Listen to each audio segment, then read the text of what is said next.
워싱턴 의사당에서 지금 필리버스터를 끝장내라는 외침이 울려 퍼지고 있습니다. 도널드 트럼프 대통령까지도 나서서 상원의 필리버스터, 의사진행 방해 전통을 없애라고 압박하고 있죠.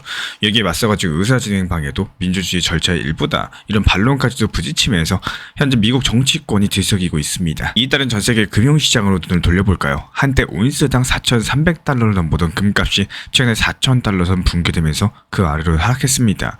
이 미국 연준이 추가 금리 인하에 소극적이라는 소식에 안전자산 수요가 확 식은 건데요. 비트코인 가격도 11월달 이번 달 들면서 낙폭을 기록 중에 있고, 리플 XRP도 역시 초반 랠리를 대부분 반납하면서 주춤한 모습입니다. 언뜻 봤을 때 정치 뉴스 따로, 시장 뉴스 따로인 것 같습니다. 근데 겉보기에는 따로 노는 이런 사건들이 묘하게도 한 점에서 연결된다면 믿어지시나요?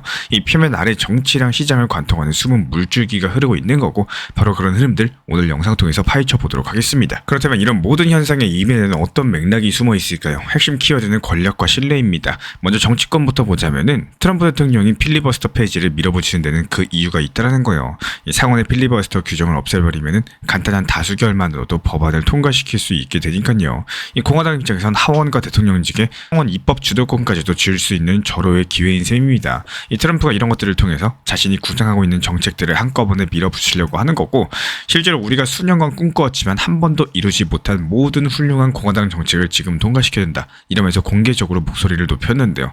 여기에 더해서 선거 제도 개혁, 국경 단속 강화, 여러가지 정치 이슈뿐만 아니라 대대적인 감세랑 에너지 규제 완화까지도 친기업 조치들도 포함이 됩니다. 당연히 가상자산 친화 정책도 힘을 받을 공산이 크겠죠. 그리고 트럼프 정부는 출범 이후에 암호화폐 업계를 대하는 태도를 180도 바꿔놨습니다. 이 바이든 행정부 시절에는 각종 규제가 강화되면서 업계가 꽁꽁 얼어붙었었지만요. 이 트럼프 집권 이후에 미국 SEC가 진행 중이던 암호화폐 관련 소송들을 잇따라 취하했고요. 심지어 올해 3월에는 비트코인, 이더리움, XRP 같은 여러가지 미국 정부의 전략 비축자산으로 포함하겠다는 행정명령까지도 내놨죠. 이 미국 정부가 일부 암호화폐를 사실상 국가자산으로 인정한 셈이기 때문에 시장 자체가 크게 들썩였습니다. 발표 직후에 암호화폐 시가총액이 순식간에 수천억 달러 불어날 만큼 강력한 반응이 나왔고요. 지금 벌어지고 있는 일들의 본질은 결국에 누가 룰의 주도권을 쥐느냐인 거고, 이에 따라 가지고 어느 자산에 신뢰가 실리느냐, 이걸로 기여이 됩니다. 이 미국의 정치 지형이 바뀌면은 경제 정책의 승패도 달라지죠. 그리고 그 변화는 XRP 같은 자산의 운명에도 직접적인 영향을 미치기 마련입니다. 이 트럼프의 정치적인 승부수랑 XRP의 미래가 교차하는 지점도 바로 거기에 있다라는 거고, 이제 이런 큰 흐름이 현실에서 어떻게 나타나는지 살펴볼까요? 먼저 미국의 법과 제도 측면입니다. 현재 암호자산 규제 확립을 위한 법안들이 의회에 올라와 있지만요, 이 당파 대립으로 멈춰서 있습니다. 필리버스터가 사라지면은 이런 법안들이 드디어 빛을 볼 수가 있겠죠. 룰이 명확해지면은 기업과 투자자들도 안심하고 움직일 수 있게 됩니다. 물론 정책 변화가 곧바로 가격 폭등으로 이어지는 건 아니에요. 하지만 불확실성이 제거되면은 새로운 자금이 들어올 수 있는 토대가 마련되는 것은 분명하겠죠. 게다가 한편 거시경제 흐름도 살펴보죠. 연준의 금리 인하 가능성이 불투명해지면서 투자 심리가 얼어붙었고요. 안전자산인 달러가 강세를 보였습니다. 덩달아 금값은 떨어지고 위험자산인 주식과 코인 시장도 위축이 됐죠. XRP도 그 예외는 아니었었고, 일각에서는 암호화폐가 디지털 금이라더니 왜 같이 떨어지나 이렇게 의아해할 수가 있습니다. 하지만 비트코인과 XRP는 달라요. 비트코인이 금처럼 연동되는 경향이 있다면 XRP는 결제 인프라를 지향하는 만큼 오히려 기술주나 핀테크 자산과 비슷한 움직임을 보입니다. 이 거시경제 충격에서 완전히 자유롭지 않은 이유겠죠. 단기 시황보다 더 중요한 것은 XRP의 실제 활용도일 겁니다. 리플에 따르면 2024년 리플넷의 ODA를 통해서 처리된 해외 송금액이 150억 달러를 넘어섰습니다. 전년 대비 2배 이상 증가한 수준으로서 그만큼 금융권에서 XRP를 국제송금 브릿지로 활용하기 시작했다, 이런 뜻을 가지고 있죠. 현재 여러가지 금융기관이 XRP 기반 해외 송금을 도입하기 시작을 했고요. 일본의 SBI그룹, 스페인의 산탄데레 같은 이런 대형 은행들도 참여 대열에 있습니다. 다만 네트워크 사용 증가가 곧 투자 수익으로 직결된다라고 보기는 어렵기 때문에, 예를 들어가지고 은행들은 송금 때 필요한 만큼의 XRP를 일시 매입해서 쓰고 곧바로 처분합니다. 실제 수요가 있어도 이렇게 순식간에 쓰고 빠져나가면 지속적인 매수 압력이 생기질 않겠죠. 결국에 가격 상승을 위해서는 실제 사용 증가에 대해서 이 코인이 희소해질 것이다, 이런 투자자들의 신뢰와 매집이 뒤따라줘야 되겠죠. 또 다른 변수는 기존 금융권의 디지털한 움직임입니다. 각국의 중앙은행이 CBDC를 발행하면은 XRP 같은 민간 코인은 설 자리가 없다라는 우려도 있는데요. 이 리플이 오히려 여러가지 중앙은행과 협력해서 XRP 원장을 CBDC 인프라로서 제공하려고 합니다. 이 팔라우 같은 일부 국가들은 XRP 기반의 스테이블 코인을 시범 도입하기도 했었죠. 한편 스위프트도 블록체인 결제랑 CBDC 연동 실험의 속도를 내고 있어요. 이게 XRP로서는 강력한 경쟁자를 맞이한 동시에 향후 표준을 맞춰가지고 협업할 여지도 있는 상황입니다. 현재 XRP를 둘러싼 구조들이 세 축으로 돌아가요. 정치, 제도, 거시경제, 금융기술 경쟁까지 이렇게 세 방향의 변화가 모두 XRP의 수요와 가치에 영향을 미치게 됩니다. 그래서 투자자들은 미국 의회의 법안 한 줄 변화, 그리고 연준의 의장의 한마디, 스위프트의 새 발표까지도 예의주시하고 있는 거겠죠. 이 리플랩스는 XRP의 개발사이자 운영사 격인 핀테크 기업입니다. 이 회사가 기본적으로 글로벌 송금 네트워크 사업을 하죠. 은행이나 송금업체에 리플렛이라는 소프트웨어를 제공을 하면서 그 안에서 XRP를 교환 매개로 활용해서 돈을 빠르고 저렴하게 옮기도록 해주는 모델입니다. 리플이 여기서 네트워크 이용료를 받거나 자체 보유한 XRP를 유동성 공급 목적으로 판매해서 수익을 얻습니다. 최근에는 암호화폐 수탁 서비스나 중앙은행 디지털 화폐 플랫폼 같은 여러가지 새로운 사업도 확장하면서 종합금융 테크 기업으로 변모하고 있는데요. 여기에 더해 재무적으로도 리플은 암호화폐 업계에서 손꼽히는 탄탄한 자본력을 구축했습니다. 오랜 소송 전에도 불구하고 XRP 보유분과 투자 유치를 통해서 충분한 유동성을 확보해왔죠. 실제로 리플은 전체 XRP 공급량의 약 절반 정도를 아직 보유 중이고 매달 일정량의 XRP를 에스크로에서 풀어가지고 회사 운영 등에 활용을 합니다. 지난 11월 달에는 시타델 증권과 판테라 캐피털 등으로부터 5억 달러 투자를 유치하면서 기업 가치가 400억 달러를 인정받았어요. 그 막강한 자금력을 바탕으로서 최근에 2년 동안 약 40억 달러 규모의 인수 합병까지도 단행을 했는데요. 이 글로벌 유동성 플랫폼부터 기업 자금관리 솔루션, 이 디지털 자산 수탁 업체까지도 잇따라서 사들이면서 사업에 대한 외연을 넓혀갔습니다. 덕분에 굳이 주식 상장을 하지 않아도 공격적인 성장이 가능했던 거고 경영진도 역시 당분간 IPO 계획은 없다라고 못을 박았습니다. 앞으로 리플이 직면한 최대의 과제는 더 많은 금융기관을 자기 네트워크로 끌어들이는 일이에요. 지금까지는 아시아랑 중동 같은 중견 금융사 위주로 XRP 활용 사례를 만들어 왔었지만 정작 미국이나 유럽의 거대 은행들은 이제 막 참여를 시작했습니다. 만약에 이런 거물급 플레이어들까지도 XRP 생태계에 안착시키게 된다면은 이 토큰의 실제 수요가 폭발적으로 늘 수가 있다는 거. 반면에 전통 금융권이 자체 결제망을 구축을 하거나 스테이블코인 같은 다른 대안을 선호한다면요, 성장 속도가 예상보다 더뎌질 가능성도 있겠죠. 이 암호화폐 시장의 변동성도 무시할 수 없는 위험 요소입니다. XRP 가격이 크게 요동치면은 기업들이 사용을 주저할 수가 있기 때문에 리플링 거래 즉시 환전으로서 가격 리스크를 줄이는 솔루션을 제공하고 있지만 근본적으로 봤을 때 토큰의 안전성과 유용성을 시장에 증명을 해나가야 됩니다. 그리고 이제 투자 관점에서 XRP를 바라볼 때 어떤 통찰을 얻을 수 있을지 생각을 해보죠. 저는 우선 과거랑 현재의 풍경이 어떻게 달라졌는지 주목을 합니다. XRP 가격은 2018년 초에 투기 열풍 때 약 3달러까지 상승했다가 그 이후에 소송 여파 등으로 0.2달러 아래까지 폭락한 바가 있습니다. 바닥을 찍었던 가격이 최근에 다시 2달러대까지도 회복이 됐는데요. 무엇보다 이번 상승장은 이전과 다르게 실제 사용량 증가랑 제도적인 호재가 뒷받침된 점이 다릅니다. 실제로 XRP 원장의 온체인 지표도 최근에 최고 수준을 기록하면서 네트워크 성장세를 보여주고 있고요. 저는 이런 흐름을 보면서 예전에는 꿈만 크고 현실은 따라가지 못했었지만 이제는 현실이 꿈에 한층 가까워지고 있다고 느꼈습니다. 그래서 단기 뉴스에 일이 일비하기보다는 앞으로 1년, 5년 뒤에 XRP가 얼마나 쓰일지를 가늠해보는 편이고 이런 과정에서 몇 가지 데이터를 꾸준하게 점검을 하는데요. XRP 원장에 개설된 계정 숫자랑 일일 거래량이 지속적으로 증가를 하는지, 그리고 거액 보유자들의 지갑 동향에 변화는 없는지 같은 것들을 주시합니다. 이런 온체인 지표들이 꾸준히 개선이 된다면은 네트워크의 실질적인 성장이 확인이 되는 셈이니까요. 물론 이런 데이터에도 절대적인 정답은 아니겠지만 가격 차트만 볼 때 놓치기 쉬운 맥락을 짚어준다는 점에서 상당히 유용합니다. XRP의 적정 가치를 생각할 때 저는 네트워크 규모를 하나의 프레임으로 삼습니다. 전세계 해외 송금 시장이 연간 약 150조 달러 규모라고 하는데요. 만약에 향후에 몇 년 안에 XRP가 그중 5%만 처리해도 엄청난 금액이 이 네트워크를 통하게 되는 거고, 그런 시나리오가 현실화된다면은 지금의 XRP 시가총액은 오히려 낮아 보이겠죠. 반면에 아직은 전체 시장의 1%도 채 점유하지 못한 상황에서 기대감만으로 가격이 앞서 나갔다면은 언젠가 조정이 올 수밖에 없는 겁니다. 이렇게 거시적인 가정을 세워가지고 두면요, 개별 호재나 악재에도 중심을 잃지 않고 판단하기가 한결 수월해지는 거고, 저도 역시 XRP 관련 뉴스를 접할 때마다 제 시나리오를 통해서 묻습니다. 이 소식들이 과연 내가 그린 큰 그림을 더 현실로 만들고 있나? 아니면 갈 길이 아직도 뭔가, 이 스스로한테 질문을 한번 던져보는 거죠. XRP가 정말 세계 금융 인프라의 한 축으로 자리 잡을 수 있을지, 아니면 한때 유행으로 끝날지는 결국에 아무도 확신할 수가 없습니다. 다만 예전과 비교해서 지금은 XRP를 둘러싼 퍼즐 조각들이 많이 맞춰준 상태인 건 분명해요. 저도 역시 그 퍼즐의 완성 여부를 끝까지 지켜볼 생각이고, 그러면서 나오는 새로운 신호들을 제 기준에 맞게 해석해가면서 긴 안목을 유지하려고 합니다. 이런 태도가 급등락에도 흔들리지 않고 투자의 방향성을 잡는 데 도움이 된다라고 믿습니다. 흐름들이 이어진다면 2026년쯤에는 XRP의 위상이 지금과 크게 달라져 있을지도 모릅니다. 규제가 명확해지고 기반 참여가 본격화되면요. XRP를 활용한 국제 송금이 현재의 시범 단계를 넘어서 일상적인 금융 인프라로 자리 잡을 가능성이 클 거고, 그렇게 되면 시장에서 XRP를 대하는 시각도 달라지겠죠. 더 이상 수많은 알트코인 중에 하나가 아니라 없어서는 안 될 글로벌 결제망의 한 요소로서 인정받을 수가 있을 겁니다. 가격도 암호화폐 시장 전체 흐름에 휩쓸리기보다는 독자적인 수요랑 가치에 기반한 움직임을 보일 수가 있는 거고요. 물론 그런 과정들이 순탄하기만 하지는 않을 겁니다. 정치 환경이 다시 급변해서 규제 분위기가 냉각되거나 XRP를 대체할 기술이 등장하는 여러 가지 변수도 충분히 상정해야겠죠.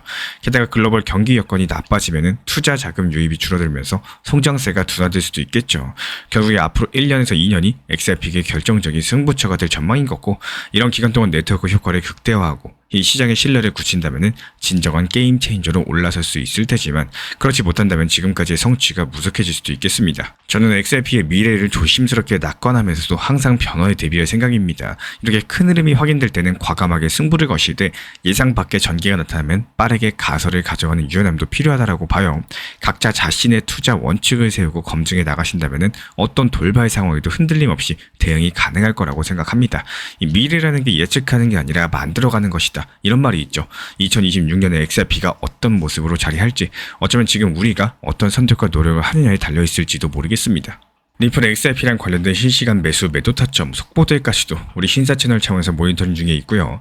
이달은 단기 반등 타점에서 빠르게 실시간 브리핑 도움 드리고 있기 때문에 우리 신사 채널 구독해주신 분들 중에서 실시간 커뮤니티방 입장 원하시는 분들 현재 보이는 번호로 문자 신청 주시면 입장 도움 드리도록 하겠습니다. 요즘에 코인 시장 정말 답답하다고 느끼는 분들 많으실 거예요. 국내 주식은 오르고 삼성전자나 하이닉스 같은 대형주는 신고가 찍는데 정작 내가 들고 있는 리플이나 비트코인은 제자리입니다. 그럴 땐 괜히 억울하고 나만 뒤처진 것 같은 이런 기분이 들죠. 근데 여기서 중요한 건요, 이런 시기일수록 잠깐 멈춰서 생각해 볼 필요가 있다는 겁니다. 혹시 내가 시장을 보는 게 아니라 감정에 휘둘리고 있는 건 아닐까요? 지금 안 사면 늦는다, 이거 끝났다, 이런 감정의 파도에 올라타시면요, 결국에 그 파도는 나를 높은 데로 데려가는 게 아니라 나를 밑으로 끌어들일 때가 많습니다. 이 시장은요, 절대로 한 방향으로만 흐르지 않습니다. 주식이 잘 나가면 코인은 쉬고 코인이 폭등하면 금이나 부동산은 잠잠해지죠. 그건 세상의 순환입니다. 지금 코인이 조용하다라고 해서 그게 끝이 아니라 사실은 다음 반등을 위한 에너지를 모으는 시간일 수도 있겠습니다. 여기서 문제가 되는 게 대부분의 사람들이 이런 수단들을 머리로는 알면서 매번 감정 때문에 반대로 움직인다는 거예요. 이게 옳은데 뭐 이런 말에 급히 올라타면은 꼭 그게 고점이었죠. 또 이젠 지겨워서 던져야겠다, 이런 순간에 던지면은 그게 또 반등의 시작일 때가 많습니다. 이게 바로 감정이 원칙을 이기는 순간입니다. 그래서 결국에 중요한 건 시장을 쫓는 게 아니라 내 원칙을 지키는 거예요. 남들이 뭐에 투자하든지 어떤 코인이 오르든지 내가 세운 기준과 비중 안에서 흔들리지 않는 사람, 그 사람이 진짜 투자자인 겁니다. 지금은 조금 막막하고 답답할 수 있어요. 하지만 이런 시기조차도 하나의 사이클 안에 있다는 거고, 하락과 정체는 반등의 준비 과정이고, 이런 과정 속에서도 자신의 원칙을 지켜낸 사람만이 다음 수단에서 온전한 상승의 보상을 받게 될 겁니다. 결국에 투자라는 건 타이밍의 싸움이 아니라 끝까지 버텨내는 인내의 싸움인 거고, 흐름을 타는 게 아니라 그 안에서 중심을 지키는 싸움이죠. 지금 이 시간에 버텨내는 우리 구독자분들, 그 인내가 결국에 우리 구독자분들이 다음 사이클의 주인공으로 만들어줄 겁니다. 그리고 실제로 이번 변동성 장세 한가운데서 오히려 강력한 상승으로 빛을 발한 코인이 바로 테더 USDT였었죠. 어떻게 상승하기 전에 미리 매수할 수 있었는지, 또 기본 노하우랑 비법만 알려드리면서 이런 전략들이 실제로 어떻게 정확히 맞아 떨어졌는지 말씀드려보도록 하겠습니다. 먼저 많은 분들께서 오해를 하고 계세요. 이 테더는 위기 때 사는 자산이다라고 말씀을 하시는데, 하지만 진짜 고수들은 시장이 뜨거울 때 오히려 이미 위험을 대비를 합니다. 한마디로 현금 보유 전략과 함께 테더를 준비한다는 거고, 그게 바로 이번 전략의 핵심이었습니다. 실제로 우리 신사 채널 커뮤니티방 통해 가지고 실시간으로 바닥에서부터 테더 비중 늘리자, 이런 말씀을 드린 바가 있었습니다. 그때 시장 분위기는 공포가 아니라 오히려 낙관이었어요. 비트코인이 상승 흐름을 이어가고 있었고, 또 XRP 역시 반등 시그널을 보이던 시점이었습니다. 하지만 그럴수록 리스크는 커지는 법이죠. 시장이 뜨거워질수록 이 조정 하락세의 속도는 더욱더 빠르게 다가오게 될 겁니다. 그래서 우리는 단순하게 수익을 노린 게 아니라 상승장 속에서 리스크 분산이라는 이 전략적 관점에서 테더를 추천드렸던 겁니다. 테더를 단순하게 안전자산으로만 보시면 안 된다라고 말씀드려요. 테더가 시장의 과열 속에서 수익을 지키기 위한 대기 자산으로서 가능합니다. 이 시장이 안정되고 또 모든 코인이 올라갈 때 가장 많이 잃는 사람은 모두가 오른다라고 믿는 사람이에요. 그때 일부 자산들을 테더로 전환해 주시면서 갑작스런 조정 하락세에도 손실 최소화하시고 또 다시 저점에서 재진입할 수 있는 이런 여유를 확보할 수가 있습니다. 결과적으로 테더는 하락장 회피용이 아니라요. 이 상승장에서 타이밍을 조절하기 위한 리스크 조정 자산이다라고 말씀을 드려요. 실제로 그리고 나서 결과는 어땠을까요? 저희가 테더를 매수 구간으로 제시한 이후에 실제 환율은 상승을 했었고 테더 가격도 단기간에 급등하면서 지정된 목표가까지도 정확하게 도달을 했습니다. 이건 단순한 운이 아닙니다. 시장의 심리, 환율 방향, 그리고 유동성 흐름들을 종합해가지고 언제 위험이 커질지 미리 읽은 전략적인 대응이었었죠. 그 이후에 저희는 계획대로 수익 실현까지도 완료를 했었고 그리고 지금 시점 이 테더가 다시 눌림목 구간에 들어오면서 다음 포트폴리오 재편 루틴을 준비 중에 있습니다. 이제부터 중요한 거는 어디에 투자하느냐보다는 어떻게 분할하느냐 여부예요. 이 시장은 항상 불확실합니다. 상승장에서도 리스크가 있고요. 하락장에서도 기회가 있습니다. 그래서 우리는 시장이 안정적일 때 미리 테더를 준비했었고 이제 다시 눌림목에서 분할 포트폴리오 루틴으로서 전환을 하게 될 겁니다. 테더가 단기적으로 현금 포지션, XRP는 중장기 브릿지 자산, 비트코인은 메이저 리스크 해지 자산으로 분리해두는 구조로서 이 세 가지를 시장의 온도에 맞춰가지고 비중 조절하는 전략들, 그게 바로 우리 코인시세 채널의 핵심 투자 루틴입니다. 공포 속에서 준비하는 거는 누구나 할 수 있습니다. 하지만 상승장 속에서 미리 대비하는 거, 이건 시장을 구조적으로 이해한 사람들만 할 수 있는 전략이다라는 거고 우리 신사 채널에서 테더를 추천드렸던 이유는 단순했습니다. 시장이 좋아 보일수록 다음 변동성을 준비하자라는 거, 그 판단은 정확하게 맞아 떨어졌고요. 수익 실현까지도 마무리된 지금 현재 시점, 이제는 다시 한번 포트폴리오 분할로서 다음 장을 준비할 시점입니다. 결국에 투자는 타이밍이 아니라 구조의 문제예요. 이 시장을 따라가는 사람이 아니라 시장을 미리 준비한 사람들이 결국에 승리한다라는 거, 이번 테더 전략이 이런 증거인 거고 이제는 분할과 균형의 시대, 리플 XRP랑 함께 다음 기회를 준비해 가시길 바라겠습니다. 이 테더랑 리플 XRP, 비트코인까지도 그리고 나머지 잡 알트 테마를 가지고 있는 코인들에 대한 실시간 타점들, 시장 상황에 맞는 업비트 현물 원칙 매매 경험해보고 싶으신 구독자분들께서는 현재 보이는 번호로 문자 신청 주시면은 입장 도움 드리도록 하겠습니다. 저희 신사 채널에서는 절대로 코인 선물 매매 권하지도 추천드리지도 않고 있고요. 오로지 업비트나 빗썸 위주의 현물 매매만을 강조드리고 있습니다. 그리고 특히나 최근에 시장이 크게 흔들리면서 댓글들에도 리플은 끝났다, 코인 시장 이제 망했다, 이런 글들이 많이 올라오고 있는 상황이죠. 그 마음들 솔직히 이해합니다. 하지만 한편으론 이런 생각도 들어요. 700원이던 리플이 4,900원까지 올라왔는데 이제 3,000원대로까지 조정 하락 받았다라고 해가지고 이거 견디지 못하면은 앞으로 코인 시장에서 과연 어떻게 살아남을 수 있을까 하는 이런 생각들. 리플 같은 경우는 최근에 큰 상승이 있었고요. 그 뒤에는 자연스러운 조정 하락세가 찾아왔습니다. 근데 많은 분들께서 하락은 불안감으로 연결을 시키시죠. 하지만 투자 시장에서 진짜로 살아남는 분들은 이런 하락들을 두려워하지 않으시고 오히려 유리하게 쓸 줄 아는 사람들입니다. 그래서 오늘은 떨어져도 마음 자체가 무너지지 않는 투자 심리 한 가지를 말씀드리고자 해요. 이 많은 개인 투자자분들이 그랬습니다. 오를 때는 매도를 못하고 또 내릴 땐 불안해서 팔고 싶어지죠. 상승장에서 혹시 더 오를까봐 욕심이 생기고 하락장에선 더 떨어질까봐 공포감이 밀려옵니다. 근데 여기서 중요한 건요. 우리가 진짜 연습을 하셔야 되는 거는 시장이 떨어져도 기분이 괜찮은 포트폴리오를 만드는 겁니다. 조금 이상하죠. 근데 그렇게 돼야지 진짜 투자자가 되신다라고 말씀드려요. 한번 예시를 들어보겠습니다. 맛있는 걸 먹으면 기분이 좋아지잖아요. 그 기분 좋은 상태에서 더 좋은 일이 생길 확률이 더 높아지겠죠. 리플이 오를 때도 그렇습니다. 근데 기분이 좋을 수밖에 없어요. 근데 그때 그 기분 좋은 순간, 그때 욕심내지 말고 마침표를 찍을 줄 아셔야 됩니다. 이 마침표, 즉 매도가 중요한 이유는요. 그때 확보한 현금들이 다음 기회를 기다릴 수 있는 여유를 만들어주기 때문에 그렇습니다. 이런 현금이 있으면 어떨까요? 리플이 떨어질 때 오히려 더 반가워집니다. 드디어 기다리던 눌림목이 왔다. 이런 생각이 들 수밖에 없겠죠. 제가 리플 전용방에서도 안내드렸던 것처럼 10월 11일에는 3,850원 단기 저점 타점을 미리 잡아뒀습니다. 그게 바로 우리가 기다리던 추가 매수 타점이었었죠. 그럼 이 타점을 언제부터 준비했었을까요? 이미 9월 15일에 예고드렸던 타점이었고 3주일이 넘게 기다려서 결국에 그 가격이 찾아왔습니다. 그리고 항상 말씀드리지만 추가 매수는 조급하게 높은 가격에 할 필요가 없습니다. 기다리는 게 실력인 거고 그 기다림이 수익으로 되돌아오는 겁니다. 시장이 좋을 때는 분할 익절로서 현금 비중 확보하시고 시장이 떨어질 때는 그 현금으로 저점을 기다리는 구조들, 이게 바로 건강한 투자 루틴이다 말씀을 드려요. 그래야지만 시장이 흔들려도 리플이 또 속이네, 이런 걸 대신에 드디어 눌림 왔다, 추가 매수 완료됐다, 이런 여유로운 마음들이 생긴다라는 겁니다. 그게 바로 진짜 투자자의 심리인 거고 항상 원칙을 지키는 투자, 그리고 건강한 마음으로서 시장을 대하는 우리 구독자분들이 되시기를 응원 도움 드리겠습니다. 현재 제가 안내드리고 있는 정보방 입장에 대해서 관심이 있으신 분들이 최근에 많아지셨습니다. 간단하게 한번 설명드려 보도록 하겠습니다. 먼저 항상 무슨 일이 있어도 업비트, 빗썸, 현물 매매로서만 안내드리고 있기 때문에 원칙 매매를 잘 활용하시는 것들을 추천을 드려요. 이 세 가지 방으로서 안내를 드리고 있는데요. 첫 번째로 가장 구독자분들께서 관심 있어 하시는 리플 전용방입니다. 리플 전용방에서는 말 그대로 리플에 대해서 집중적으로 단기 고점과 저점, 그리고 장기적인 관점에 대한 타점과 리플에 대한 시장 브리핑을 안내드리는 방이고요.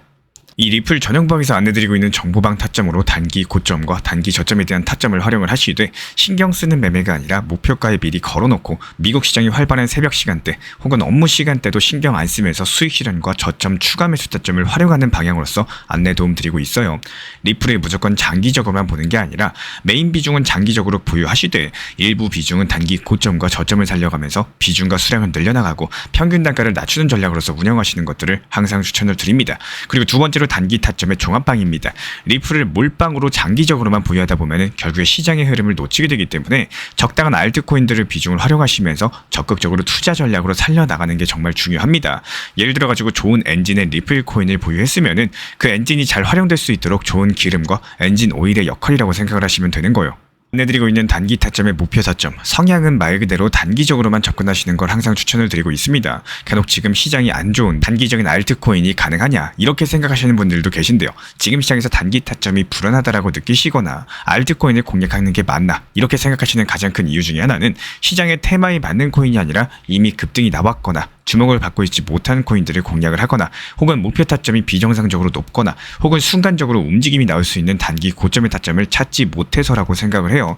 결국에 투자 시장은 순환적으로만 흘러가기에 적당한 알트코인들을 비중에 맞춰가지고 병행하면서 여기서 나온 수익들로 리플의 단기 저점 매수의 계획을 통해 가지고 하나의 톱니바퀴처럼 움직이도록 내 포트폴리오를 구성을 할 줄 아셔야 됩니다. 타점은 말 그대로 단기 타점답게 수익 실현하고 나면 사실 그 이후에 더 상승하던 떨어지던 크게 신경 쓸 필요가 없겠죠. 시간 또한 바빠가지고 걱정할 필요가 없는 게 항상 말씀드린 이런 목표 타점에 미리 걸어두면은 신경을 쓸 필요가 없다는 점을 반드시 생각을 하셔야 됩니다. 그리고 세 번째로는 종합 브리핑방인데요. 중요할 수 있는 속보, 시장 브리핑에 대한 핵심 내용들을 전달드리면서 시장이 어떻게 흘러가고 앞으로의 시장이 어떻게 움직일까 이런 중요 핵심 내용 같은 것들을 전달드릴 뿐만 아니라 메이저 코인과 그리고 스윙과 중장기적인 타점에 대해서 안내드리면서 단기적 관점보다는 조금 보유 기간이 있다라고 하더라도 목표 타점 자체를 높게 보는 방향으로서 안내드리고 있는 방입니다. 대표적으로 최근에 도지코인에 대해서도 목표 타점을 높게 276원의 종합 브리핑방에서 타점 안내드리면서 여유롭게 약 5일 정도 보유하면서요. 도지코인이 상승이 연달아 나오고 있을 때 오히려 과감하게 370원의 목표 타점을 안내드렸습니다. 이렇게 상승이 잘 나오고 있을 때는 대부분 여기서 더 오르는 게 아닌가 이렇게 생각을 하시는 분들이 많이 계시겠지만 항상 적당한 고점에서 수익 실현하는 것들을 목표로 잡는 게 정말 중요하다고 말씀을 드려요. 이렇게 세 가지 방 입장 안내드리고 있기 때문에 항상 업비트, 빗썸으로서 현물에 대해서 안내드리고 있습니다. 비중 조절과 원칙 매매를 통해서 일하거나 바쁜 와중에 신경 쓰시는 매매보다는요. 여유롭게 매도 걸어놓고 편하게 신경 안 쓰시면서 제대로 운영하시기를 추천을 드리겠습니다. 오늘 영상도 끝까지 함께 해주셔서 정말로 감사드립니다. 우리 구독자분들에게 코인신사 채널은요 단순한 투자 채널이 아닙니다. 때로는 아들처럼, 때로는 형이나 오빠처럼, 또 때로는 냉정한 전문가로서 그렇게 곁에 있고 싶습니다. 누군가의 아들은 이렇게 말합니다. 괜찮아요. 아직 기회 있어요. 또 누군가의 심리 트레이너는 이렇게 말을 하죠. 지금 흔들리시면 안 됩니다. 이런 타이밍엔 반드시 버티셔야 됩니다. 그리고 때로는 악재가 시작됐기 때문에 지금은 비중 조절할 타이밍입니다. 이렇게 말을 합니다. 그리고 또 누군가의 전문가로서 이 구간은 분명히 좋은 타점이 될 것입니다. 이런 말씀도 드릴 수가 있겠죠. 그렇게 저는 매 순간마다 시장을 바라보고 있습니다. 이 시장이라는 건 늘 변화를 하고요. 감정은 그것보다 훨씬 더 빠르게 흔들릴 겁니다. 하지만 그때마다 우리 코인신사 채널은 밤새 차트 지켜보면서 누군가의 불안이 덜어지기를 또 누군가의 손실이 멈추길 바라면서 그 마음을 담아서 한 줄 한 줄 브리핑을 시작합니다. 이 투자라는 건 숫자 싸움이 아니라요. 마음 싸움이고 그 심리가 전부인 영역입니다. 이 시장에서 끝까지 버틸 수 있는 힘 그거는 정보보다 함께 가는 사람에게서 나와요. 우리 구독자분들이요. 절대로 혼자가 아니라는 거를 이 목소리로서 꼭 전해드리고 싶습니다. 오늘도 우리 구독자분들 곁에서 가족처럼 함께 걷는 동반자 코인신사 채널이었습니다.